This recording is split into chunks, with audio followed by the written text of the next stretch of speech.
Ready Check Radio.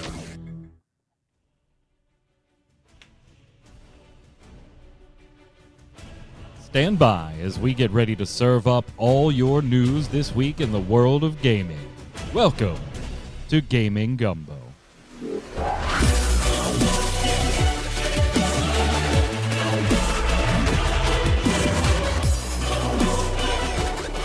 Why, hello, Internet! It's Saturday at 7 p.m. Eastern. That means here on Ready Check Radio, it's time for Gaming Gumbo, your weekly, usually gaming wrap-up show. I'm your host, Mike Byrne, a.k.a. Magic Man, as always. And this is episode 119. It's been a couple of weeks with holidays and travels, and I was doing a charity magic show last week, so we couldn't do a show. But we're back.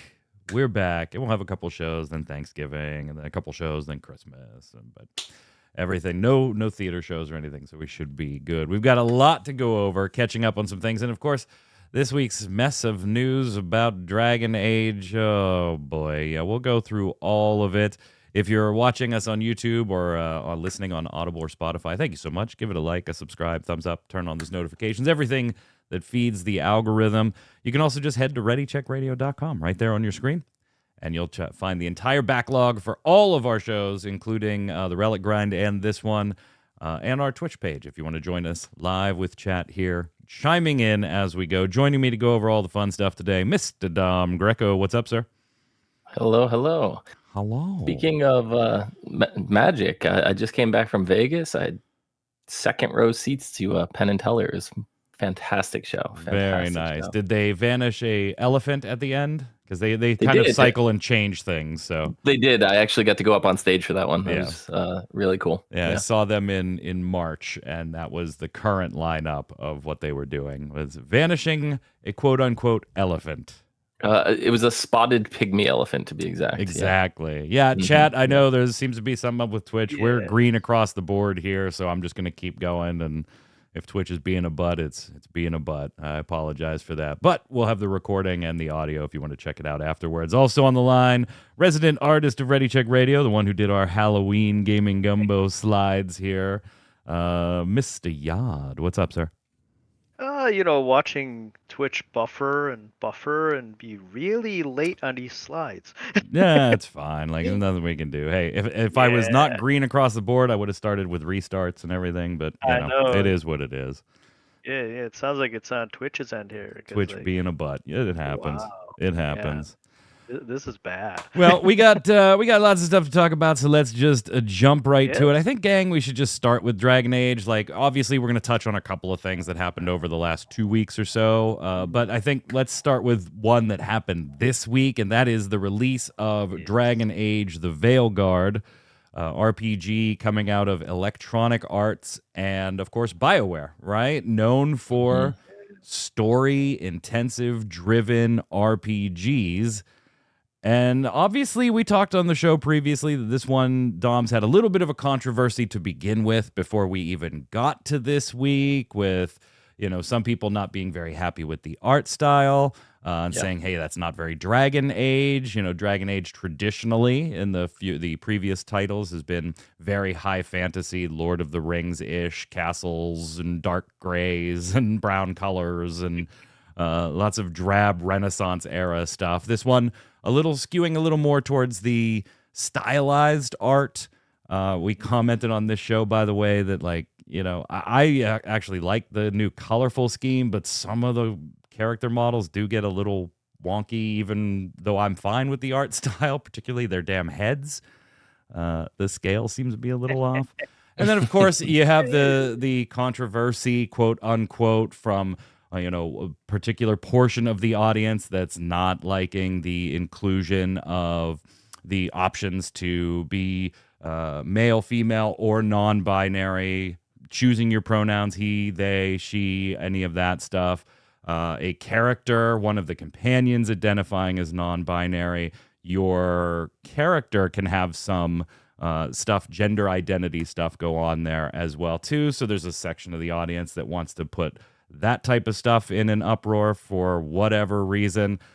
What are you thinking so far about Dragon Age, Dom, before we even got into the review fiasco that has been going on this week? I never was big into Dragon Age to begin with. It always looked like something that I probably would be very interested in. But as you know, that I'm someone, it takes a while for me to jump on stuff. And by the time I get on something, like everybody's way past it. And I'm sitting there like, you guys all hear about this amazing game? And they're like, yeah, 10, 15 years ago. So, it wasn't until... You guys ever hear Dragon Age Origins? Holy hell, what a game. It wasn't until like Nintendo Switch came out that I tried Skyrim for the first time, right? So, it takes a little bit for me to get there, but surprisingly, I've played Baldur's Gate 3 though. Don, can you skew to your right a little bit? You kind of got an Among Us dude right in your forehead because of the overlay when you fall to your left. I saw that on the one. Yeah, he's batting that imposter right into his head. There we go. Yeah, we don't want that. But yeah, I don't know. This looked like something I'd be interested in, but then the art style, I was noticing the heads, and I don't even think I noticed it right away. Right, it wasn't something that on my first glance, but as soon as you brought it up, it was one of those things that you could not unsee. Yeah, and now I just look at them, and that's all I could stare at is their stupid disproportionate heads, and I feel like that would throw me out of the immersion, and I probably would not end up enjoying this. So. Will I say I'll never play it? No. Will I play it in 10 years? Maybe. Yod, where are you coming in as we got to launch week here? Because I kind of like the art style. Quite frankly. Yeah. The last time we talked about it, you were in favor of it. Yeah. I like the direction the art style's taking. I don't mind the large heads, probably because I'm used to watching anime and stuff like that, which has very large heads and super big eyes. Right, and like that was one of the things actually getting into Final Fantasy 14 that bugged me the first time I tried to get into it because I was playing an elf.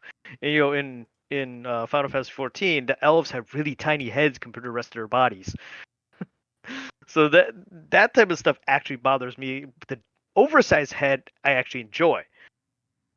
So I like the art style of it. I don't mind the inclusion stuff. I mean, the choosing your character's identity and stuff at the beginning, I'm sure some people are going to say, oh, it's, being forced down our throats or whatever, blah, blah, blah. Yeah. I mean, of course, you have that side of the audience that's already screaming woke agenda, forced into the game, shoehorned, et cetera, et cetera. Right, but so in the case of your character creation and choosing that stuff, to me, that would customize your game experience better. Going down the line, because like if it's just choice A or choice B, that's all you're getting. But if you have more choices that you can make when character creation, granted, then you add another 10 plus hours to your already 100 plus hours of character creation. But you get a better story going forward where it's more customizable to your character because of the choices you made while creating the character. And I mean, to me, that type of thing is nice to have. Yeah. So we'll get to that stuff in a minute because I want to hit the review week stuff that happened this week. Let's go with that. I have been playing the game. In fact, I have it paused upstairs. I was playing it right before the show here. My rook is about, I think, 22 or level 22, level 23. Yeah. I, of course, rolled a mage. I'm pushing into the necromancer side of the mage tree. I'm sure there's no surprises there for any of you that watch me do anything. I have all 7 companions now unlocked, so I'm not super, I'm not at the end of the game, but I am enough into it that I have some opinions about it that I think would be based on me actually playing it and not regurgitating somebody else's opinion. So we'll get to those in a second. But here's where things got really weird. We talked on a previous show, I think it was 2 weeks ago, about how there was a little bit of a disconnect, right, between the audience of gamers that was screaming about this is not going to be an RPG that feels like Dragon Age, and then some preview outlets putting, hey man, this seems like a really, really good Dragon Age. a few of those did recognize it might be a little divisive in some aspects, but man, it's nice to have a good Dragon Age. And we were kind of surprised, like, at this wide disconnect. Well, a lot of people got invited, content creators got invited at EA's expense out for a preview. And most of those previews were about a 6-hour chunk of the game that they were informed at the time were a few different vertical slices from Act 1. That's pretty normal, right? You know, when they want you to, hey, check out the mage, check out this, here's a couple story moments that we want you to see, big set piece moments, and kind of divvy up. That way you're not looking at the first 6 hours of the game from every single person that did a preview. Not everybody in that preview was given a review code for the game, though. Okay? Yeah. So now, and not everybody's entitled to a review code, right? Just because you have a big YouTube audience doesn't mean you're entitled to a review code for anything. That's fine. But it is a little weird that if they thought enough of you to take you on out to do a preview, that they didn't also give you a review code. Not everybody. And that's where this week got a little weird. Because some places, the game dropped Thursday on Halloween, but some places were posting, after the embargo fell, their reviews of the game on Monday and Tuesday, and it was doing relatively well on those reviews. 8 out of 10s, 4 out of 5, 9s out of 10s, 10 out of 10s, relatively high scores. But there were a lot of content creators missing from posted reviews. Now, none of this has been proven unequivocally. But you can obviously make some inferences on what happened here based on who got codes, who didn't. There are 1 or 2 content creators out there that have videos up talking about their communication with EA going back and forth into the review sessions and then not having communication anymore all of a sudden. So there is some supporting evidence for the idea of EA curating the day 1 review availability, Dom. And let's look at what Dom has reviewed in the past that's similar. Has he reviewed some BioWare stuff? Has he reviewed some EA stuff? Has he reviewed RPGs? You know, did he do a Baldur's Gate 3 one? Did he do a Dragon's Dogma Series 1? What's he likely to score this? What was his preview impression when we brought him out and we saw his video? And you know what? Okay, fine, you're going to get a review code. You can play it because we think, based on all the information available, you may be generally more positive than some other content creators. And we want that day 1 Metacritic 90, that, you know, those high scores that we can splash on a trailer on launch day and help move titles. And then after the fact, we'll let everybody else that we didn't send review codes roll on in, and we'll see what happens to the score then. Again, all speculative, nothing definitive that is what happened, but it does kind of feel like that's what happened from EA's side of things there, Dom. Not exactly the buzz you want going around the internet into your day 1 launch. No, probably not. And it seems very much that I mean, like you said, it's all speculative, but it feels very indicative of that is it's one exactly of those, what they're trying to do. There's smoke, so yeah. Like, it's all about that Metacritic score, and like, you want all the reviews, all that stuff, because then that's what's going to get people to buy it. Anybody that was on the fence, you know, and they're looking and they're like, well, okay, well, maybe the art style isn't that bad, and, you know, all the reviews are good. Let me try it, you know, and buy it. And then I don't know, it's so rough. It's so rough because you start seeing these kind of practices happening more and more and more, and it's like these companies are finding like these loopholes around it. Like, look at all the stuff that we just dealt with the pirate game. It's just, the name's Skull and escaping Bones. me. Yeah. Like, look at the way they handled that beta, very timed kind of experience that you had, very cultivated kind of experience to just like give all the fans what you want them to see, and try to base their experience off of that to get the sales in. So I don't know. I don't agree with any of this, but again, I can't say EA did it on purpose, Yod, but it, you know, there is some smoke there.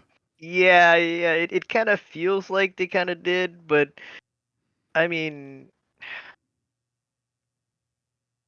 a certain aspect of me can't blame them because they need a win. They really need a win. BioWare needs a win. Dragon Yes, Age I needs would- a win. BioWare yeah, especially needs a win. Like, it's- if this is yeah, not a win, exactly. I'm kind of nervous for BioWare, actually. Exactly. And I mean, from what I can see, it seems like it is a good game. I haven't played it myself, but like you said, you're playing it. I'll probably eventually get around to it. But it's I have a friend that's playing it, and she's having a good time with it. So, from what I understand, it is a good game. Hopefully, it will be a hit for them. It's just the whole situation where these companies don't think it's a good game because on day one they don't break sales ceilings. Well, so here's the thing, though. It is a single-player RPG, and we know the lifespan of the sales of a single-player RPG, Dom. Like, your first week or two is massive, and then it's nothing but a taper off from there. Like, Yep. that's it. Like, so that week 1, week 2, maybe even into week 3, depending on the title and the review or the release timing, those first couple of weeks are massively important for these types of games. Add on top of that, BioWare has already confirmed there is no DLC coming for Veilguard. There's Really? I did no not know that. DLC coming for it. Wow. They are done. The team is moving on to the next Mass Effect project now. Wow. They are done with this. There is no DLC coming for the game. So don't. That's a bold strategy. Yeah, it is bold strategy. Here's the thing too, like add that to my list of things that I think EA and BioWare did right, which may be short, right? But we bitch all the time. Just give me a $60 $70 game that I can grab, I can play, and that's going to be the end of it. Well, that's what you got It's here. a complete game. Yeah, that's what you got here. That Yeah, there's not going to be Wow. any DLC. No, that's what you got here. It was released on day one across all platforms, PlayStation, Xbox, and PC, right? BioWare not traditionally known for that. We're going to circle back to BioWare's PC releases in a minute when it comes to sales of how this game in particular is doing, by the way.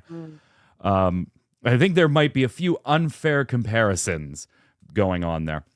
But so that's fantastic.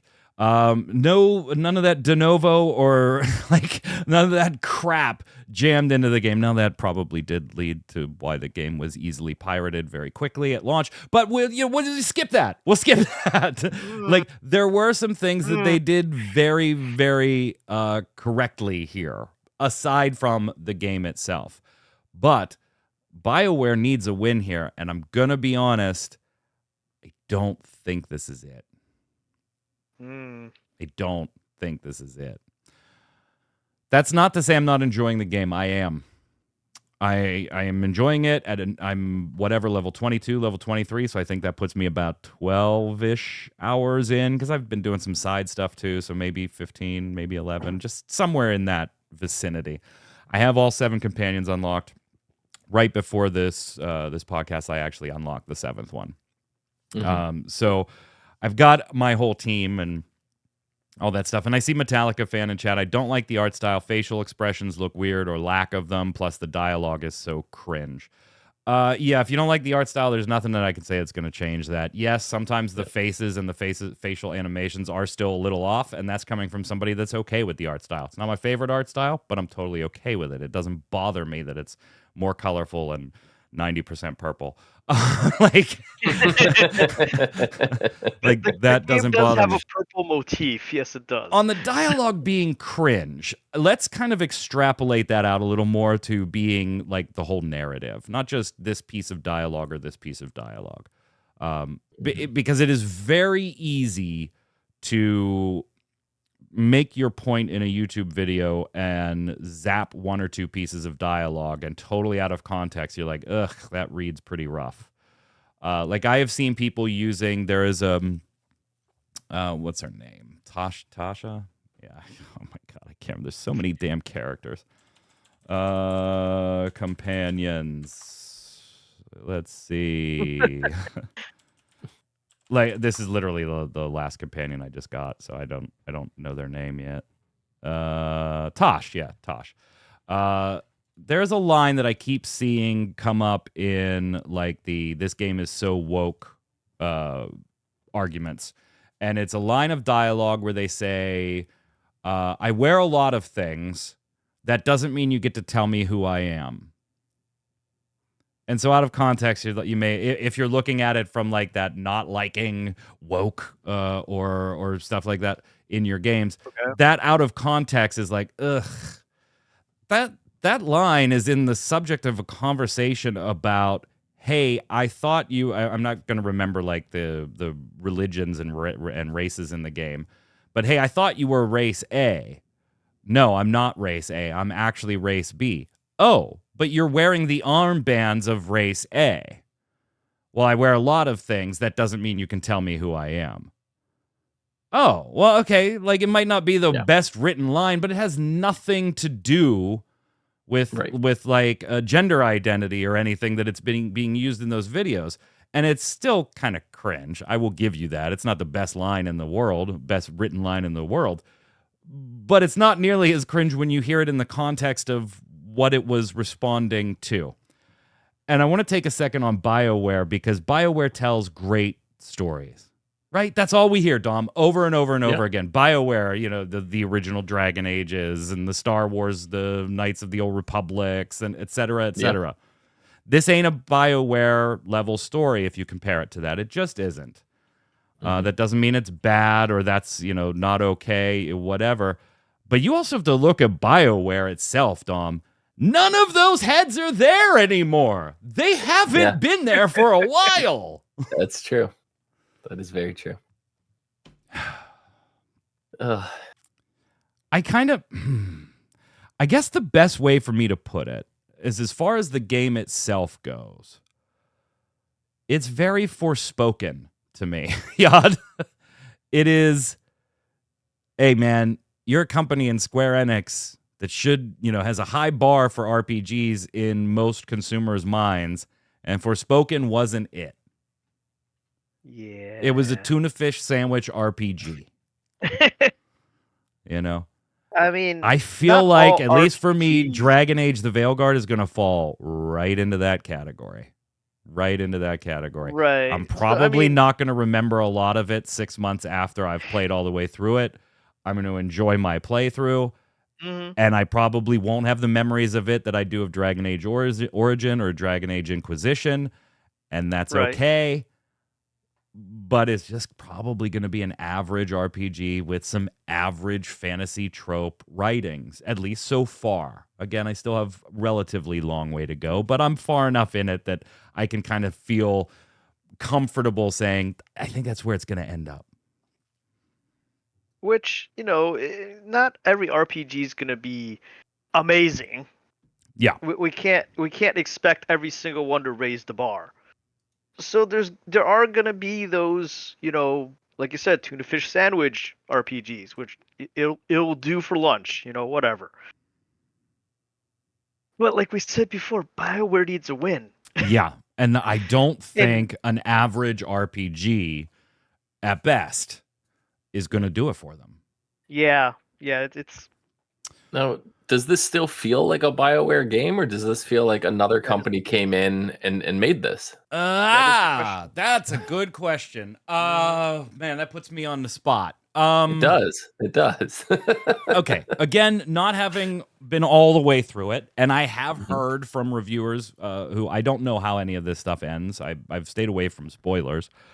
But I have heard from reviewers that like there were points when they got late into Act 2, at the beginning of Act 3, the final act, where they just knocked the difficulty down because they didn't find the combat interesting anymore, but they did want to see how this ended, and the ending was pretty good. I can't say that for sure. I'm not there yet.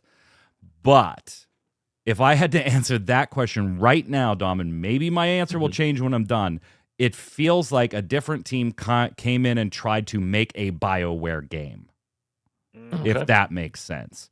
It does, yeah. That's kind of exactly the response I was expecting. So based on everything I've heard. The dialogue options, there's just so much missing that if you look back over the BioWare magic, right, age, there's just little bits and bobs that you miss, right? There's some dark stuff that goes on in earlier Dragon Age, and that's not to say that there's nothing dark going on in Dragon Age Veilguard, but it does not tread the darkness lines that some of their original titles did.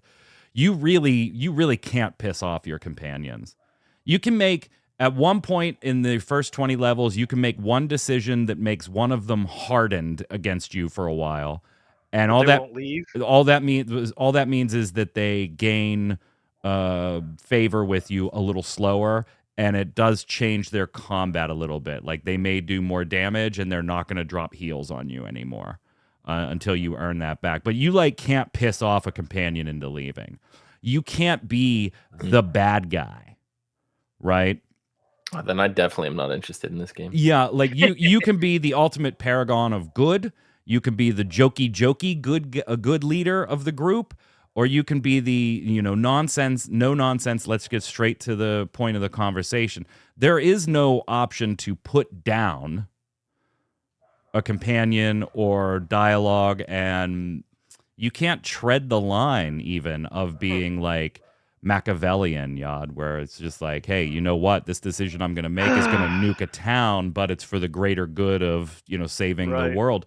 There is none of that. It is all skewing towards the good side of things. You can't just go be a miserable SOB. You are a good leader. It's just which of these 2 or 3 types of good leaders do you want to be?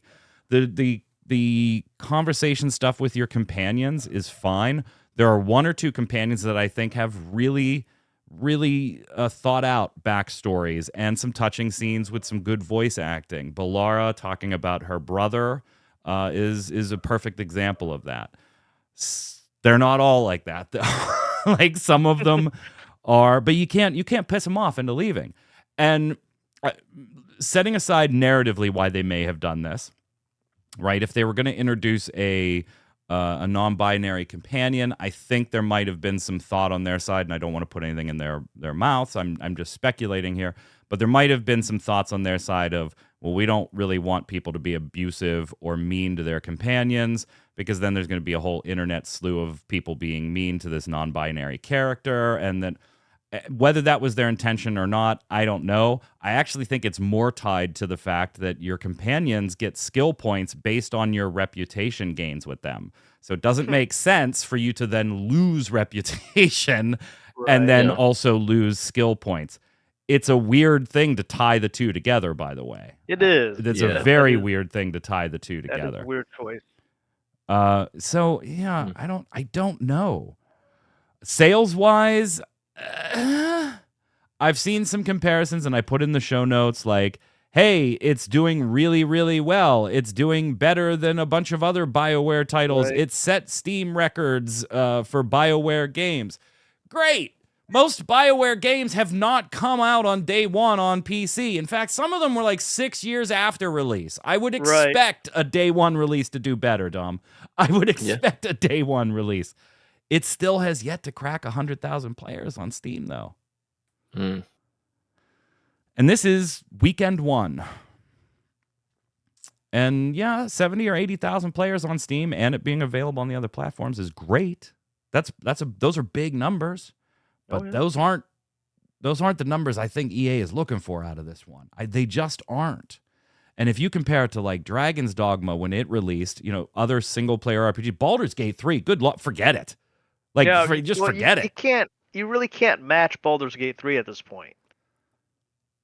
So that's like, that's way insane numbers, and that was the breakout, raise the bar RPG.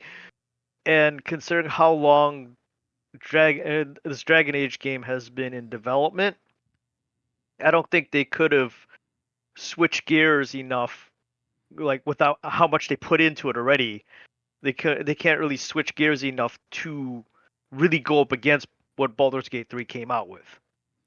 Yeah, but that's kind of the bucket that it's in, right? It is. Like the single player RPG. Yeah, don't get me wrong. It is the same bucket it's in, but they were already wrist deep into development when Baldur's Gate 3 came out. You can't really you'll end up with Skull and Bones again if you keep starting Oh, over. no. Yeah. So I is am what it is at definitely this concerned point. for it. I will also say this: I'm playing on the PlayStation 5, Dom. So you know how you get trophies, right? And it shows you the percentage of players that own the game and have at least booted or have at least installed it and booted it that have that particular trophy, right? It doesn't tell me anything about the player size, how many copies they sold, but I will tell you, as far as the trophies that you get just for moving forward in the story. The latest trophy I unlocked right before this show, 18% had it. I'm level 22, 23. I just unlocked all 7 companions. So that's still relatively early in the grand scheme of things. And I am in the top 18%. Like, again, it's day 3.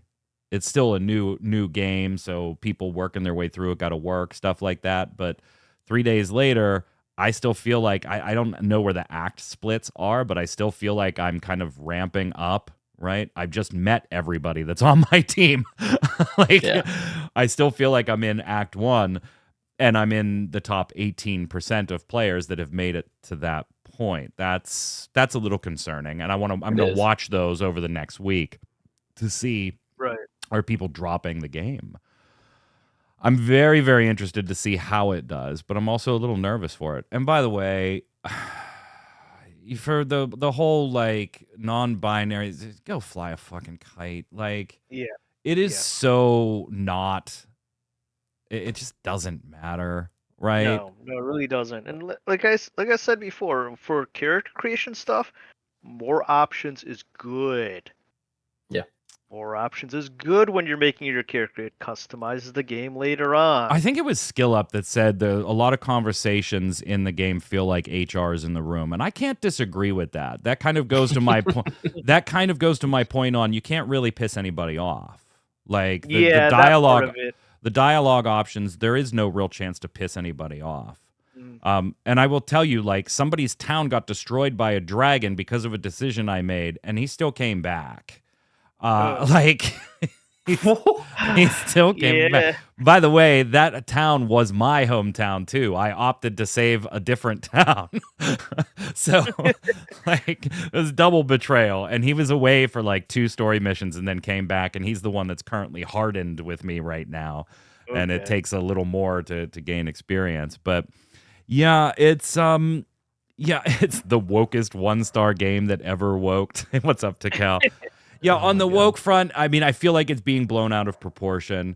One, that stuff being in games is totally fine by me. I don't care, right? Like it doesn't reach to me, but I don't have a problem with it being there to maybe reach to somebody else. In fact, my main character in the game, when you're like kind of setting up your house, you're unpacking, you're setting trinkets around your bedroom area. And it was kind of a neat scene, right, where you set a piece down and your character starts talking about, the adventure that led to this piece being in their collection. And it was kind of neat. And you went to the next place in the room. You said one of them, you set down a hand mirror, and when you pick it up and she's telling the story, and then she's looking at it, and then it gives you dialogue options. She's sitting there talking to herself, but it gives you dialogue options. For the main character, that was the only point so far, and I don't know if it happens anywhere else. I'll let you know. That was the only point in the game besides character creation where you could pick a pronoun or you could pick male, female, or non-binary. That was the only point in the game where there was gender identity options in the conversation wheel so far. And it literally just said gender identity option. If you pick this, you'll go on a side conversation, and that will end this conversation. And the context even made sense for somebody that maybe, at least to me, like I don't have a gender identity concern or confusion or anything on my side, but it made sense. Like my character I rolled female is reminiscing and looking at this mirror trying to answer the question of who am I in the context of the narrative. And that's one option that if you want to explore that as part of who am I, click here. If you don't, pick one of these other 4 and move the fuck on with your day. Like, that's literally all it was. And I know there's more with in particular one companion, and maybe there's more for the main character down the line. I don't know. But literally, that was it. Do you want to explore that? Is that something that you narratively have an interest in? No? Cool. Here's the other 3 options. Move on. Pick one and move on. So I feel like it's getting a little bit of a bad rap, at least so far. Again, I'm very early in it, but I feel like it's almost as if they were like, hey, here's some options for those that might want to explore that type of content in a video game. And if you don't have to. Right.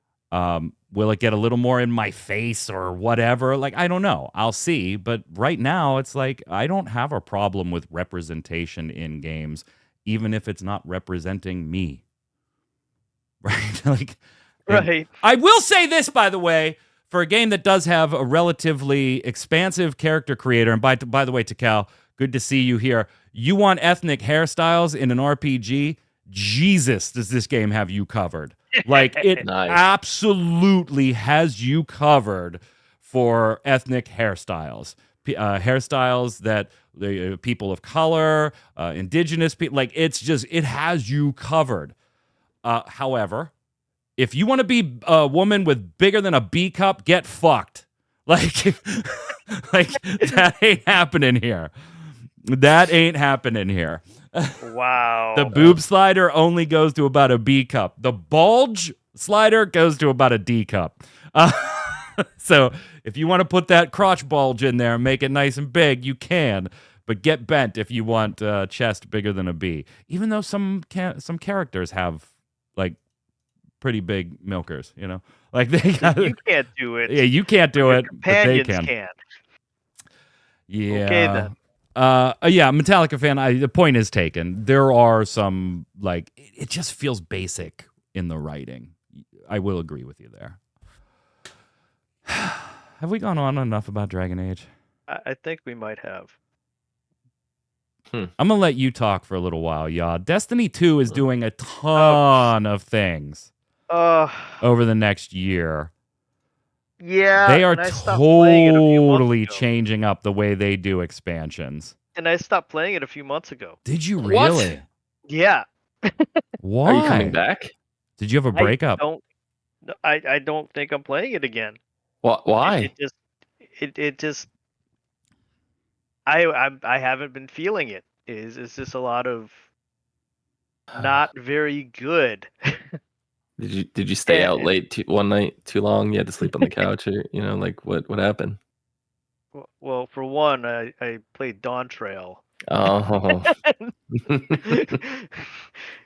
I'm goofing around on some island right now. mm, So I got into the island life on Final Fantasy. okay. But other than that, it just I don't know. Destiny, they got rid of a lot of the people that made Destiny, and some of it feels like they're trying their damnedest to grasp at straws and bring people back. Yeah, Twitch is being stupid to come. Twitch is totally being stupid. So I don't know. Like, I actually don't think I'm allowed to talk about this, but I'm going to anyway. Okay. I got invited to a Destiny survey. Totally independent of, like, video game work here or on MMO Bomb. It was, like, to my personal Destiny account, not my MMO Bomb account. Okay. And it was, hey, we'll give you a $15 gift card to anything you want if you'll give us about a half hour of your time and go through this survey. I was not allowed to, I think I'm allowed to talk about it, but I was not allowed to, like, share any of the specific questions or stuff like that. And they've done this in the past before, but I never got picked for it. After going through all of it, I feel like I got picked because I'm a Destiny player that has not played in about 6 months. And if you look back at my account, it's like expansion launch, Mike's playing, and then he finishes the story, and then and he's gone. And expansion launch, Mike plays, and he finishes the story, and then he's gone. And I think they were, like, looking for that particular type of player, in the way the survey was all written up. So I got my $15 gift card. I would have rather have had the game currency. They've done that before where they give the in-game currency for surveys. I would have rather have had that. I just used the $15 to buy my Rocket League season pass, my next season pass. Yeah. So, yeah, I'm kind of interested in where they're going, though, with the whole codename Frontiers and faster expansions, smaller, they're going to have yearly things, yearly expansions with multiple major updates in there each year. I don't know, man. They might get me. I'm really interested in the solo ops stuff.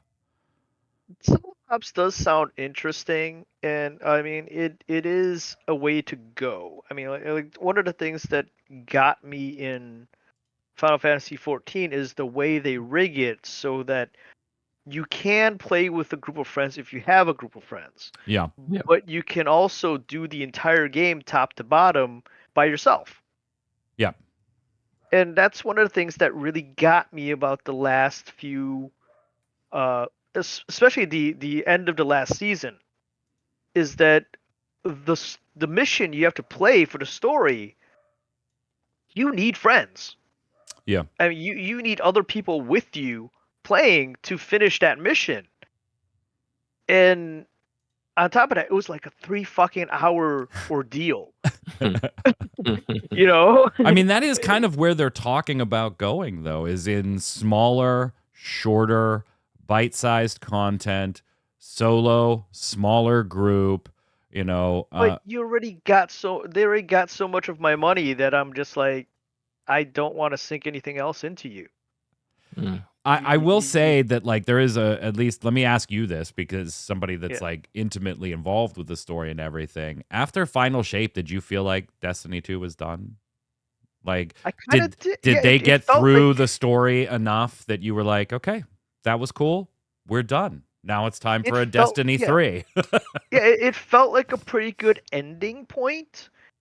I kind of wanted to see where they went from there. And I hate to compare it once again to Final Fantasy 14, but I mean, that's another one that we know had a major story end. Yeah. Their major story arc ended, and then it picked up. And I know it didn't quite strike the right chord with a lot of people with Dawn Trail, but I kind of liked how it was like, okay, your particular main character scenario is done. Yeah. You're not done playing, but your particular story is done. Let's go follow this other person. I kind of like that because it gives your character a little time to relax. Dom, are you a Destiny guy at all? I can't remember. I played the first one. No. I raided like the the glass raid, whatever Vault the of first Glass. raid was, Vault of Glass, Yeah, and then my raid team like fell apart, and I stopped playing right then and there on the spot. Sorry, Yad. I couldn't remember if Dom was a player or not. I didn't mean to interrupt. It's perfectly fine. No, I like to hear about other people's experiences with it because, like I said, my experience is a very intense player with it, and to have it to the point where you need a team to play it. No matter what you do, you need other people there with you. And the fact that it took 3 freaking hours to just run through the base scenario of that last scenario that you're supposed to do at least once a week, at least. Well, then you should be a fan of where they're headed, right? That sounds like they are going in exactly the direction you want. Faster, more smaller expansions, more updates in those expansions, and shorter bite-sized content for smaller groups. Being more of the focus. That should have started right after Final Shape. Is the problem because like you said, Final Shape is an ending. Yeah, it was a good place to end and start something new, and they didn't. They just kind of gave you more of the same shit. And to top it off, they ramped it up because before, when they had the exotic missions and stuff like that, it was like an optional side story. Right. So you could go and get the exotic mission done, but you still had your weekly things that you can go through by yourself. so that when you go through the exotic thing, if you have a group once a week or whatever, and then while you don't have a group, you can grind through this other stuff. But they didn't even have that. It was just, you're doing this mission, period. Well, it didn't feel good. Bungie Creative Services, by the way, is gone. Creative Studios, that entire department, is now over at Sony. By the way, that just happened 2 weeks ago, October 23rd. They went over and created Sony Creative Studio. And they're still going to work on some Destiny 2 and Marathon stuff, but they're going to be the team that's like moving, helping Sony's other live service titles. That's cool. Yeah, so creative director Bridget O'Neill was kind of the one that we saw it on MMO Bomb. They announced on LinkedIn to announce the move. They are now the senior director of creative at PlayStation Studios, where they were the senior creative director at Bungie. So unless Sony decides to lay them off or shut down the department or something, Oh yeah, I mean, well, they did that first. They did those layoffs first, right? Speaking of Marathon, we did get an update on Marathon. Dom, it was a wonderful update. It was it was so exciting, riveting. I loved all the there was no gameplay footage. Never mind. Yeah. Like, what? You couldn't put like 20 seconds of B-roll in one or two different spots of this video? Like, it was cool. Like, game director Joe Ziegler coming out and giving a kind of a update on development, but there was absolutely zero gameplay in the entire thing. You know how much I love Hunt Showdown. Extraction shooters are right up my alley, right? I just want to see it. I can't commit to this. I can't put focus into this if I don't know what I'm looking at. Because if I don't like the art style, I'm not going to play it. It's so weird. Like, you have a 7 or a 9 minute video or whatever. Put 20 seconds of B-roll in. Anything. Like pre-alpha footage. Just show something. It's in your head. It's gonna be a mud. That's why. Well, they're sitting there. They're sitting there and they're talking about how they have players like me. Yeah, play testing their game and stuff. They're clearly in a playable state. Show something. Yeah, 20 seconds. Just throw it in there. It was so bizarre that it wasn't there at all. Let's move on to some smaller topics, and then we'll call it a day. Ubisoft, by the way, remember way back when they did want to launch an NFT-based tactical RPG? Yeah, it actually launched. Champions Tactics, Grimoria Chronicles did launch. You get those temporary figurines to take into battle with you, but eventually they'll go away, and you're going to have to either make or buy figurines from other players via the in-game currency or outside cash via your crypto wallet. Yeah, this is actually a thing. It's out. Yeah. And by the way, Ubisoft continuing to be cooked in the market. They lost 39% in third. They dropped 39% in third quarter net bookings. This is in a year, by the way, where the company has lost half of its stock market value so far. Rumors are that Tencent and Ubisoft are considering, among other options, possibly taking the company private. Okay. Hey, remember Concord? Barely. Barely. Yeah, it'd be hard to. It was only out for 2 weeks, right?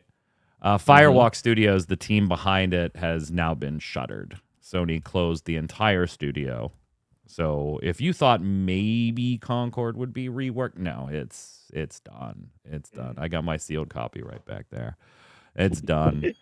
Now, the CWA, by the way, the Communication Workers of America, who are the union that facilitates a number of unions in the video game space right now, they are asking for this to be looked at because they think this is an example of Sony trying to further monopolize their place in the video game industry by shutting down studios that aren't directly theirs, right? They're looking at this as an anti-competitive move. Of course, you have Sony's CEO saying, hey, this is they were necessary to run a business. It's our duty to look at our resource planning to make sure we run sustainable businesses, and this was not sustainable. CWA saying, hey, this is a decision being made by a highly insulated video game CEO. Yad. I thought that they were a part of. Well, there's a studio owned by Sony. Yeah, it's like Bungie. So, You wouldn't say that Bungie is Sony.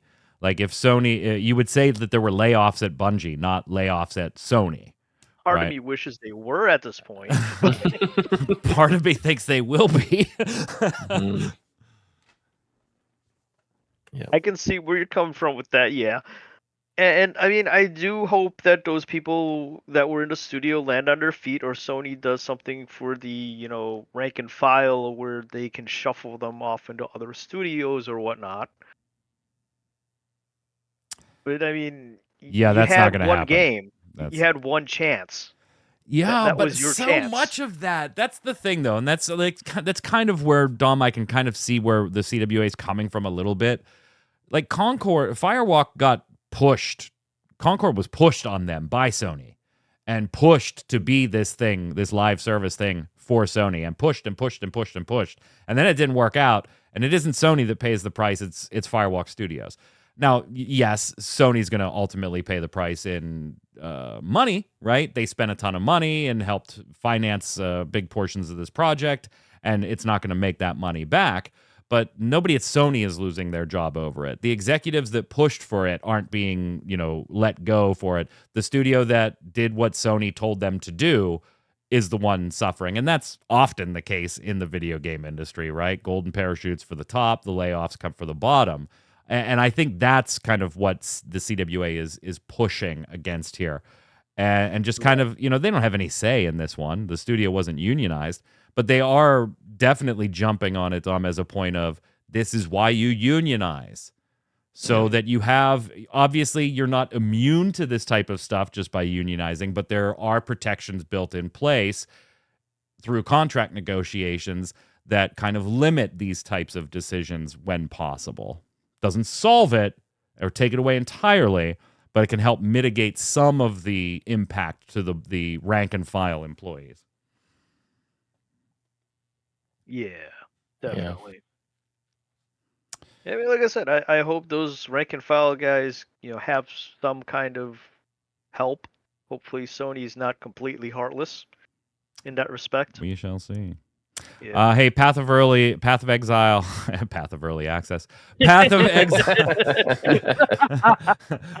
of Exile 2's early access, formerly slated for November 15th, has been delayed by 3 weeks to December 6th. I'm kind of okay with the reason. Like, I hate delays, but the reason is, unlike Overwatch 2, right? Grinding Gear Games, Dom, is all about making all the cosmetics you bought in the previous game available for use in the second game, and they thought this was going to be a smaller project, but when they started actually tearing the old Path of Exile databases apart to migrate and link them into the PoE2 databases, they were like, hey, there's a lot of data in these old databases. It's kind of fucked up. How did you get an account that's nothing but letters and numbers for the name? How did you get 2 accounts under the same email? And so they said, hey, this is going to take a little longer to fix. Yeah, it's actually kind of interesting to just see the game director come up and be like, look, this isn't the studio. We're actually ready to go. It's just my bad. I didn't allocate enough time to this. And it's like, that's actually kind of respectful. Yeah, So, like in the video, he just, Totally. he was just like, this one's all on me. Like, yeah. I did not. I love the thumbnail, by the way. It's just him face palming on his deck. Yeah, Grinding Gear Games they're good people to work with. I've done many things with them on MMO Bomb, and they're always fun to deal with. And they're all like that too, dude. This my bad. You guys didn't like this expansion. That's totally my bad. Like, this one's on me. They're good people like that. And we're also getting layoffs at NCSoft due to multiple poor performance quarters, and Throne and Liberty's, quote, weak revenue model. That's coming from the company. They view the global version of Throne and Liberty, which really hasn't been a huge impact on the finances yet, they view it as it's probably not going to be a big impact on our finances with a global launch, even though it's relatively well received, because they view the monetization in the global version as weak, and that they have to share some of that weak revenue with Amazon, who is the publisher for the global version. When I wrote up the article, I put in there that I read that as it isn't as pay to win as the Korean version, and the gacha has been removed, so we're not making money. I mean, if that's the point of the game, you remove it, and yeah. I'm afraid to click on this. What is this? Dom, you have something in the notes that I don't know what this is, and I'm afraid to click on it just because of the little note you put there. What is this? It's just the anniversaries of a bunch of stuff coming up. Yeah. And it's very, very surprising. Things like, I mean, we knew Warcraft was in its 30th as a whole for the franchise. We knew Yep. World of Warcraft was 20. Yeah, But I mean, like, their stuff like 20th anniversary just started. It's a whole Yeah. patch. It's not even an event. It's a patch. Yeah. But seeing things like Donkey Kong Country at the 30th and King's Quest 7, not the King's Quest franchise. Donkey, just 7. Donkey Kong Country, like the SNES title, Yeah. is 30? Yeah. 30. Yep. I remember sitting there on the floor in my living room playing that with my mother. Yeah. Mm-hmm.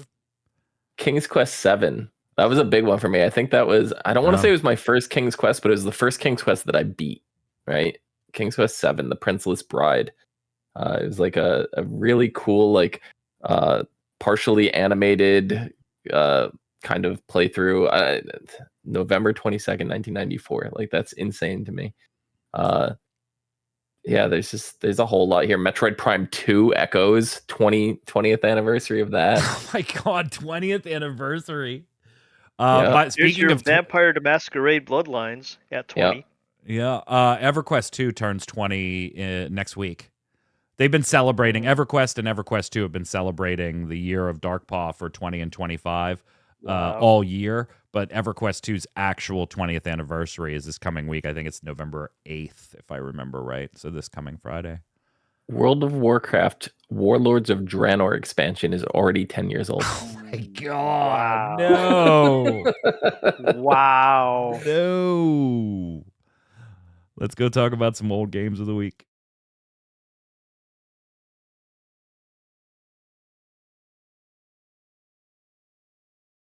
Week is the way we end every episode of the Relic Grind. Jesus. Gaming Gumbo. Up, Dom. He's really messed up. I got him all flustered now. Gaming Gumbo. It's where all three of us are about to recommend a game for you. Could be a video game, board game, card game, mobile game, something we've played in the past or playing now or haven't played at all, but think you should check out. And you let us know in the comments when you're chiming in on today's topics who gave the best recommendation. And of course, throw us a recommendation. Yod, we're going to go to you first. What do you got? I just picked up Legend of Zelda, where you play Zelda. Yeah. At Costco. I So bought wanna it's go sitting on play my that. kitchen counter. I bought that and the Princess Peach game. Yeah, they were both there on sale. I got those sitting on my desk as well. Have not but, opened them you're because never opening yours. because I'm in the middle of Astrobot speed levels, Silent Hill 2, which I did break down and buy, and now fucking Veilguard. So yeah, I have so many things Have I you need to played Silent Hill 2 yet? I did, but I just got to. I like very very early into it. I'm in the. But how is the question, though? jukebox puzzle? So it's like super early in the game. The environments are fine. Yeah. I mean, I'm not as spooked, but I've really only seen one enemy type so far. I'm literally like an hour into it, if that. Okay. So come back to me on that one. So you're going to recommend a game you just bought today? Yes. That's fair enough. I want to go play it. Fair enough. Go ahead, Dom. This is unusual for me. You're not going to see me do this very often, but I'm going to recommend a board game that I picked up while I was in Vegas. And it is Pendulette's You Lying Sack. Yeah. Collaboration with Exploding Kittens.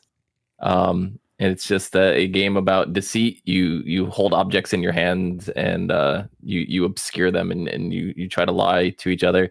I got a chance to play this with our buddy Mike Schaffnet in back at the hotel afterwards. We went back and we were playing, and it's very fun. It's very fun. So it's a short game. Like each round is like 15 minutes, so you can play a couple and feel good. Nice. I'm going to recommend Astrobot again. The speed levels have started to be released. If you haven't played any of them, the third one dropped 2 days ago. So you'll have 3 different speed running levels. I have cracked top 500 in the world on all 3 so far, Dom, just so you know. Okay. Yeah. I haven't even touched the game yet. I started each of them at my first run through 66,000th in the world. So I was like, oh, there's a lot more people doing them this time. But I have managed to crack top 500 on the first 3, and then there's 2 more, one next Thursday and the following Thursday. So go do your speed running. Chat, don't go anywhere after the we are going live with Torchwick. What's up, boss? Hello. Not much. What about you? No, I'm just getting ready to go back to Dragon Age and then, see what happens. I mean, I've never been. Is it nice this time of year, Dragon Age? Yeah. Oh, yeah. The weather's fantastic. The weather's fantastic. Where are you going tonight, and how's the weather there? Well, it's dark and gloomy because we're going back to Castlevania. Yeah, that would be, I guess, a little dark and gloomy. Which one? Middle of an Eclipse. Aria of Sorrow. We're going to pick up where we left off, which is me being lost in the floating gardens and having to look up a walkthrough so I didn't waste our time today. I know where to go now. So wait, you're streaming a game and just pulling up walkthroughs while you're just like, fuck it? No. I pulled up the walkthrough after spending the last half hour last stream lost. We made no progress for that last half hour, and I did not want to risk that going for another 3. All right, Torchwick, hopefully. Aren't you supposed to play it Right. Back in the day where we had no walkthrough? Do you want to watch me wander for 3 hours, or do you want to see the game? I kind of do. I kind of want to watch you wander for 3 hours. I suck. I hate all of you. I would be Why do I even right there bother? muting chat. No hints, no hints, no hints. Don't go anywhere, chat. Give us a minute or 2. We'll go dark, relabel everything for Torchwick. We'll be right back. We'll be back next week with another episode of Gaming Gumbo. Until then, Yad, where can everybody find you? Will we? Will we actually be back next week? I mean, tentatively. You can find me at Yad Artworks on the socials and otakudomecomic.com when I do mean to get back to that. It's just been a bunch of shit coming up. So Dumb. Yeah. You can find me down below at Itsista. I'm Mike Byrne. You can find me right there at Magic Man 1, but more importantly, follow at RC Radio, RAIDEO, and you'll know every time we're going live with the podcast, some Final Fantasy trading card games, or any of our streamers. Until next time, stay safe. See you on the servers.